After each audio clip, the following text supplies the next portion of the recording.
harus kita pahami bersama, gugatan perdata itu tidak dapat dibuka secara umum, Mas. Ya, ini para pihak saja yang dapat memahami apa isi materi pokok dari gugatan perdatanya. Gugatan perdata perbuatan melawan hukum misalkan, ya 1365 itu BW on res mati gedat, tandanya apa? Ada yang dirugikan. Salah satunya, ya apa? Merasa pemilik hak ciptanya itu digunakan tanpa izin. Ini kan kita tidak tahu, Mas. Bagaimana manajemen Vidi itu Vidi Alriano ya, itu selaku penyanyi profesional di tanah air kita ini yang sudah lama ya, bahkan keluarganya pun kalau tidak salah musisi dan intinya keluarga pemusik gitu. Ini kan pasti ada manajemennya. Ya, penyanyi ini terkadang, Mas, kalau sudah ada manajemen, dia tidak mengetahui secara umum, apalagi khususnya nih mengenai soal undang-undang hak ciptanya, ya, bagaimana proses produksinya, misalkan proses publishnya, gitu ya, dan sebagainya lah dalam konteks bagaimana memanajemen gitu loh seorang penyanyi. Ini seharusnya saya melihat pihak manajemen yang berbicara kalau memang Vidi ini memiliki manajemennya, gitu loh. Ini harus speak up gitu ke masyarakat, ke publik gitu loh, agar tahu gitu apakah ini 2008 2009 ini kan rentang media yang sangat jauh, Mas, gitu loh. Kenapa baru sekarang kok kita bicaranya gitu? Apa karena ada undang-undang hak cipta misalkan? Ya lalu semua para pihak yang pemilik hasil karya seni tadi gitu, itu akhirnya mengajukan proses-proses gugatan perdata, ya. Apakah ini sudah pernah disomasi misalkan tahapannya? Kita kan juga nggak tahu nih bagaimana pihak dari pemilik hak cipta tadi melakukan upaya klarifikasi kepada pihak Vidi untuk bisa menyelesaikan ini dengan jalur non hukum seperti itu. Maka dalam gugatan perdata itu, Mas, ada material dan imaterial dan ada sita jaminan, ya. Ini adalah eksekutorial, ya, agar putusan pengadilan negeri dalam gugatan perdata itu memiliki hak eksekusi untuk melaksanakan prestasi dalam putusan pengadilan. Ini memang kaidah hukum, Mas, ya. Banyak mohon maaf hanya praktisi hukum, hanya advokat yang memang di bidang tersebut ya, dalam bagaimana meramu materi gugatan untuk menjaga kepentingan hukum kliennya, ya. Maka sah-sah saja kok dalam konteks hukum acara, khususnya dalam gugatan perdata, Mas, ya, bahwasannya dari pihak pemilik hak cipta tadi menggugat sejumlah nilai prestasi, ya, dianggap itu sebagai kerugian, dan itu harus bisa diukur, Mas. Nggak boleh halusinasi, nggak boleh imajinasi, nggak boleh fiktif, ya. Kerugiannya berapa dan itu dihitung, ya, dan itu kan kita hanya tahu di dalam materi gugatan para pihak. Masyarakat umum nggak akan mungkin dikasih tahu berapa perincian ukuran, ya, kerugian secara nyatanya itu diukur dan dihitung oleh pihak penasihat hukum dari pemilik hak cipta, gitu loh. Makanya ketemulah angka yang seperti itu yang mereka tuangkan dalam materi gugatan untuk meminta kerugian, ya, yang diterima oleh pemilik hak cipta seperti itu. Tadi saya sampaikan di awal, tahapannya itu seharusnya kan dilakukan oleh pihak penasihat hukum dari pihak pemilik hak cipta itu melakukan upaya somasi, memberikan peringatan, teguran dan klarifikasi kepada pihak Vidi, gitu kan. Ini bagaimana penyelesaiannya? Ini seharusnya ABCD. Ini kan harusnya tahapan ini harus dilakukan. Kita nggak tahu, Mas. Ya, sekali lagi informasi itu juga berseliweran, kita nggak tahu. Ya, akhirnya langsung yang kita dengar mereka menggugat, ya, gugatan perdata perbuatan melawan hukum terkait hak cipta yang dipakai oleh Vidi secara dianggap oleh mereka tanpa izin, gitu loh. Maka mereka rentang medio hitung berapa dipakai, berapa lama Vidi itu menggunakan lagu Nuansa Bening gitu kan, ya, yang viral justru juga oleh Vidi gitu loh, dengan caranya dia gitu ya. Maka dihitunglah ukuran tadi yang akhirnya nilainya luar biasa kalau kita dengar ya. Kalau kita lihat Mas, dalam konteks hukum, materi dan imateri itu harus diukur, harus terukur. Silahkan saja orang siapapun dia ya menyatakan itu berlebihan dan sebagainya, tapi sekali lagi dalam bukti gugatan dalam pokok perkara gugatan perdata wajib dapat diukur kerugian materi dan imaterialnya seperti itu. Ya inilah makanya negara harus ikut campur.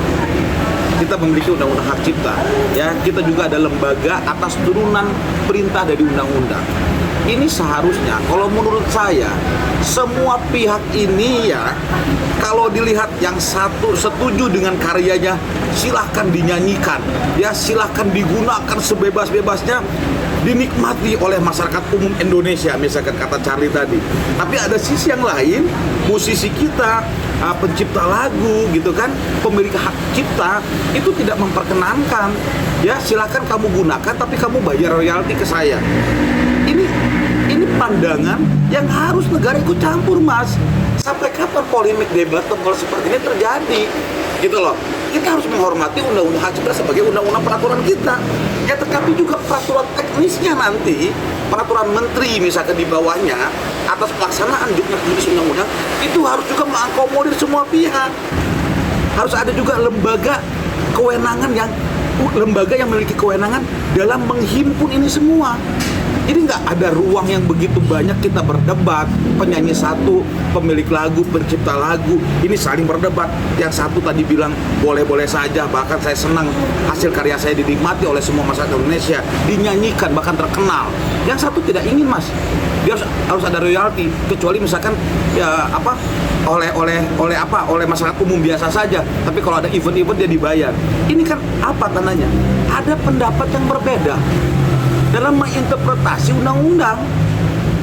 Ini keliru, seharusnya segera ini pemerintah turun gitu loh Mas.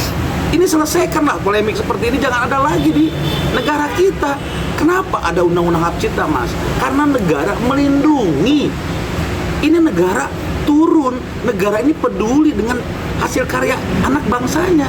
Tetapi kan kalau tidak ada turunannya, ini negara juga yang salah Mas. Akhirnya menjadi polemik, menjadi perdebatan di masyarakat soal siapa pemiliknya, kerugiannya, tidak dapat izin dan sebagainya. Saya berharap kementerian yang terkait ya, hukum dan HAM itu yang mendominasi domain undang-undang ini, dan juga menteri kebudayaan misalkan dalam seni ya, itu dapat turut campur untuk segera menyelesaikan polemik ini.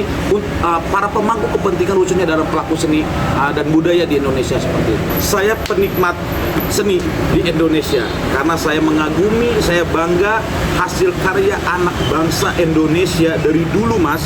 Sampai sekarang saya memiliki beberapa hasil ciptanya gitu ya, berupa CD, kaset ya, mungkin sekarang udah digital Mas. Itu dari zaman baheula sampai yang terkini sekarang ini saya memiliki itu, dan saya penikmat karena hasil karya anak bangsa kita ini luar biasa hebat. Negara ikut campur karena peduli atas menghargai hasil karya anak bangsa. Kalau begitu Mas, negara yang seharusnya yang tadi saya sampaikan, negara segera turun, siapkan task force atau satuan tugas atau tim khusus ya, yang diketuai oleh dirjen tertentu di Kementerian Hukum dan HAM yang menyangkut hak cipta misalkan, atau dirjen hakinya sebagai ketuanya. Panggil semua para pihak, sampaikan ada artis-artis kita ini, musisi-musisi kita ini mengajukan uji undang-undang ya gitu loh ke Mahkamah Konstitusi. Karena apa? Mungkin dianggap ini salah interpretasi dan sebagainya, I don't know gitu loh. Karena kan materi gugatan hanya mereka yang tahu dan penasihat hukum untuk diajukan di Mahkamah Konstitusi. Ini kan polemik yang berkepanjangan.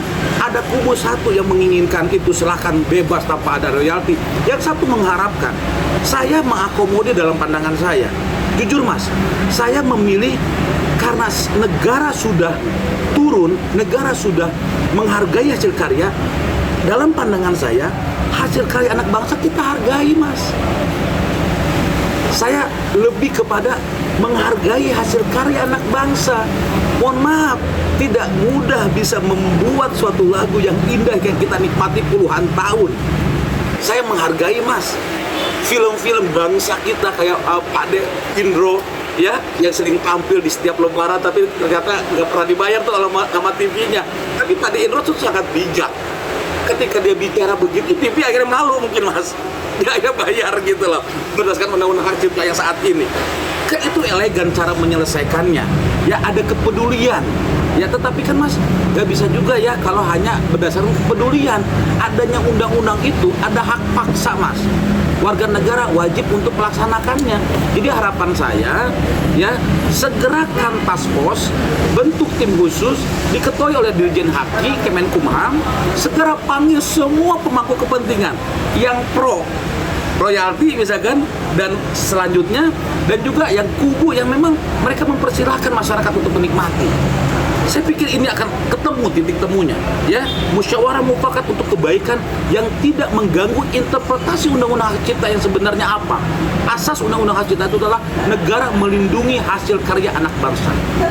Ingat, menghargai hasil karya dan melindungi hasil karya anak bangsa Indonesia.